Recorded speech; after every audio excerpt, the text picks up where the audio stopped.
Hey y'all, it's Meg, and welcome back to my channel. If you're new here, I usually post horror game Let's Plays, Sims 4 builds, as well as geeky lifestyle content. Today, I'm officially adding my experience as a 3D artist to the channel. If any of those things interest you, be sure to subscribe to the channel. Today's video is about things I wish I knew before I became a 3D artist. If you aren't familiar with my journey to becoming a 3D modeler, I will link my Hobby to Career video in the cards above so you can check that out. I'm taking things back to when I first decided to pursue 3D art as a career path.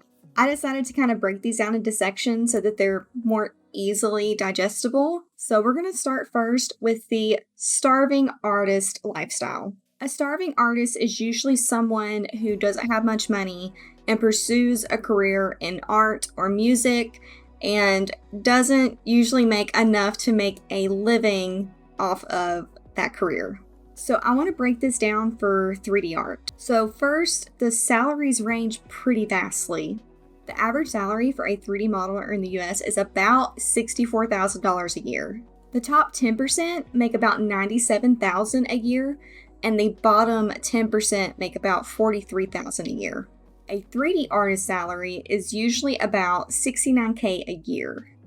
3D artists can earn anywhere from $48,000 to $99,000 a year, depending on their experience as well as their location. And the reason why I'm talking about salary now is depending on where you live and what field you decide to go into with your art degree, you could be looking at a starving artist situation where you aren't making enough to have a consistent and stable income. But there are opportunities to have that consistent and stable income, but it is a reality for a lot of people who are going into 3D art. If being a 3D artist is something that you want to pursue, I highly advise you to take a look into Glassdoor to see what 3D artists are making in your area and what it might look like for you if you need to move to a different location in order to have that stable and consistent income. When I first looked into becoming a 3D artist, I didn't really understand what the job field was that I wanted to go into. So when I was looking up salaries, I was seeing a starting range of like 70 grand a year, and I think that was actually more for a game developer versus a 3D artist position. Lucky for us today, there's way more resources available that we can actually research what our salaries might look like if we pursue this career path. Something to also keep in mind is you may not get your dream job right away. I know a lot of us go into 3D art wanting to make video games, and that may not always work out. I'm not saying it'll never happen, but sometimes our first job is just a step in the door. If you watched my Hobby to Career video, I talked about how I got my foot in the door by actually doing 2D art at a publishing company. And while at first it was very hard to feel like I was deterred from my path of going into 3D art, it was definitely a really nice foundation and, like I said, a step in the door. So it is something to keep in mind that you may not walk out of college or out of online school, or if you decide to go through YouTube or Skillshare to learn your trade, you may not jump straight into a video game company right afterwards. And I also want to bring up that 3D art actually covers a really wide range of career paths that you may not have considered other than video games. On top of gaming and film, there's also medical and pharmaceutical companies that need 3D models created for their learning modules, or if they sometimes have like simulators that students will learn from, so you can go into medical or pharmaceutical 3D modeling. There's also aerospace and architecture, and there's so much more that if you do a little bit of research, you may find that if you don't make it into the gaming industry, or if you find out, like me, that the gaming industry isn't quite right for you, there's so many other things you can do with a 3D art degree. So I also want to talk about contracts versus in-house versus freelancing. So what do I mean by that? So contracts are usually a per project basis where a contracting company will reach out to you and say, we have this project, this is the timeline, sometimes it's 6 months to a year, sometimes it's longer, and they can quote unquote guarantee you employment for that amount of time for the duration of the project.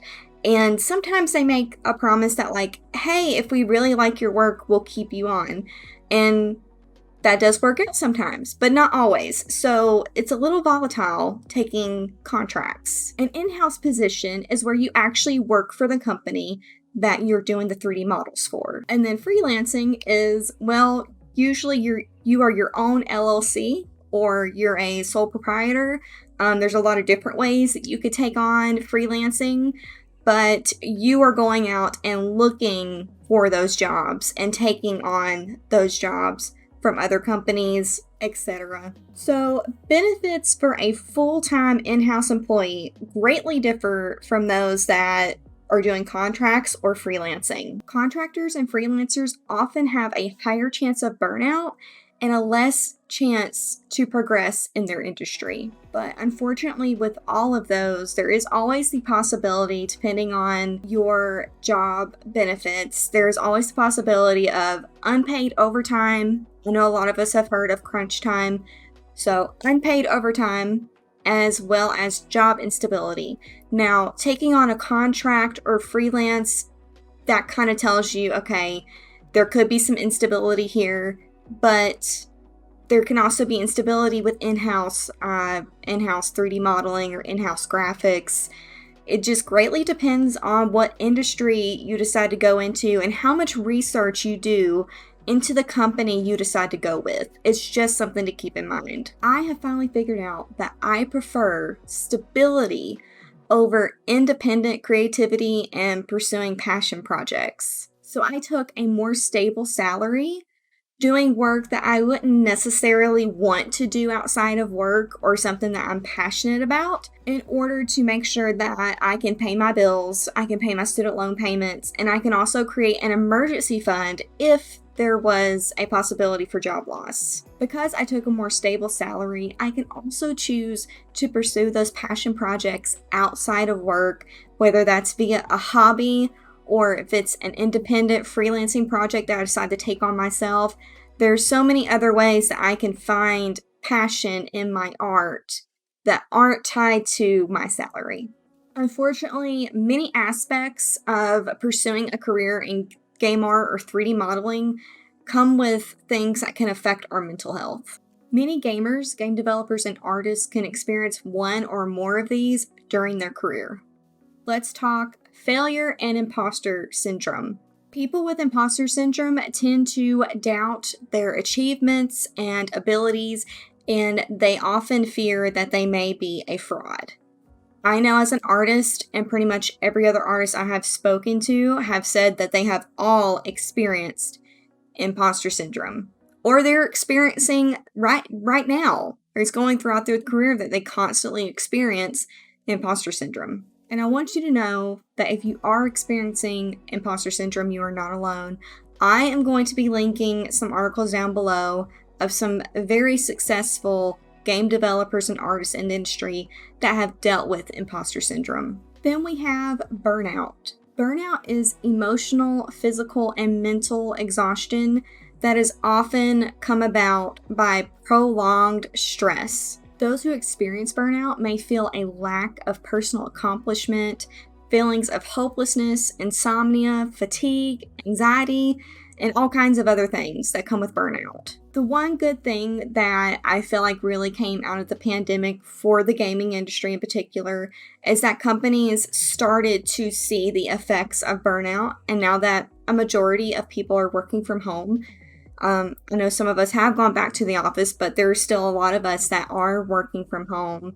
Companies have started making steps towards making sure that their employees do not experience burnout, or at least cases that are not as severe. And then we have depression. Many artists will find themselves diagnosed with depression. As artists, we often find self-validation through our work, which can be a recipe for disaster. When that validation isn't met, it is often led to depression. But depression can also stem from burnout. These are just some of the mental health illnesses that you might deal with or see others deal with while pursuing a career in the 3D art / game art industry.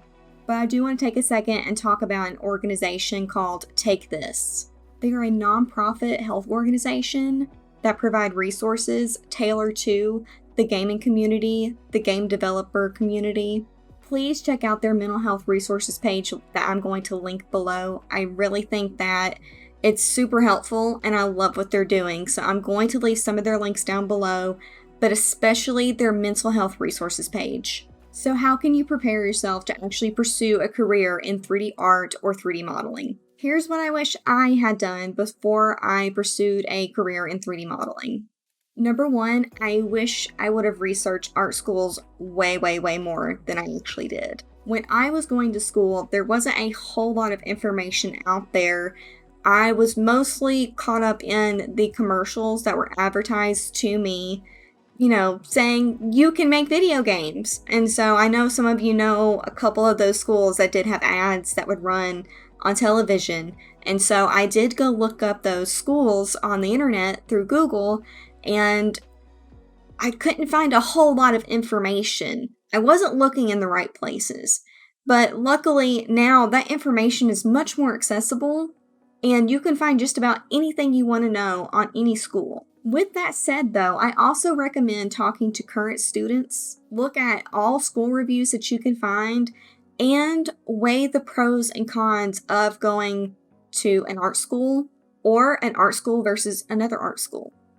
Also, consider the cost of going to an art school. There's a big difference between online classes and in-person campus classes as well. So look into student experiences if you can about certain schools that you're looking into, and also research what classes are being offered as well as what software is being taught. You want to make sure that you're getting your hands on industry standard programs, software, that kind of stuff, tools that the industry considers the standard. You don't want to go to a school that's using outdated software. You want the latest and greatest. So do some research. I want you to remember that not everyone is going to get what we do. There will be people in your life who will tell you that it's not a real job. You will probably experience some pushback from your parents or guardians when you tell them that this is the career path that you want to pursue. And there will be people that warn you about the starving artist lifestyle.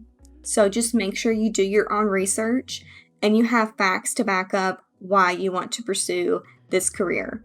You can still be passionate and love your career, and you can still make a consistent, stable income. And finally, you should check in on your mental health regularly. You can talk to your doctor about getting a referral to a therapist.